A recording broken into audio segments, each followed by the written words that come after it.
પંચમહાલ જિલ્લાના હાલોલ તાલુકાના પાવાગઢ રોડ પર આવેલ તળાવની પાળ પરના દુકાનોના બાંધકામ પાલિકા તંત્રની નોટિસ આપ્યા બાદ તોડી પાડવામાં આવ્યા છે. હાલોલ ખાતે પાવાગઢ રોડ પર આવેલ તળાવ પાળ પર આવેલા દુકાનોના બાંધકામ પાલિકા તંત્ર દ્વારા જેસીબી લાવીને તોડી નાખાયા છે. અગાઉ પાલિકા દ્વારા દુકાનદારોને ખાલી કરવાની નોટિસ આપી હતી, છતાં ખાલી ન કરતા દુકાનદારોની દુકાનો પાલિકાના ચીફ ઓફિસર તેમજ પોલીસ બંદોબસ્તની હાજરીમાં તોડી નાખવામાં આવ્યા. પાલિકા તંત્ર તેમજ પોલીસ બંદોબસ્ત વચ્ચે દુકાનોનું તોડવાનું કામ ચાલુ કરવામાં આવ્યું. દુકાનદારોની આજીવિકા સિવાય છીનવાઈ જતા દુકાનદારોમાં નિરાશા વ્યાપી હતી. હાલોલ તળાવની પાળ ઉપર વર્ષોથી દુકાનદારો દુકાન ચલાવી રહ્યા હતા, ત્યારે આજરોજ પાલિકા તંત્ર દ્વારા અગાઉ આપેલી નોટિસ તેમ છતાં ખાલી ન કરતા પોલીસ બંદોબસ્ત વચ્ચે દબાણો દૂર કરવાનું કામ ચાલુ કરવામાં આવ્યું હતું. અગાઉ પણ પાવાગઢ રોડ પર આવેલી નવી કોર્ટની સામે પણ પરવાનગી વગરના દબાણ દૂર કરવામાં આવ્યા હતા.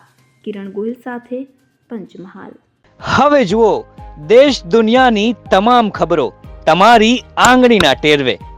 ઉઠાવો મોબાઈલ અને ગૂગલ પ્લે સ્ટોર પરથી ડાઉનલોડ કરો અમારી CN24 ન્યૂઝ મોબાઈલ એપ.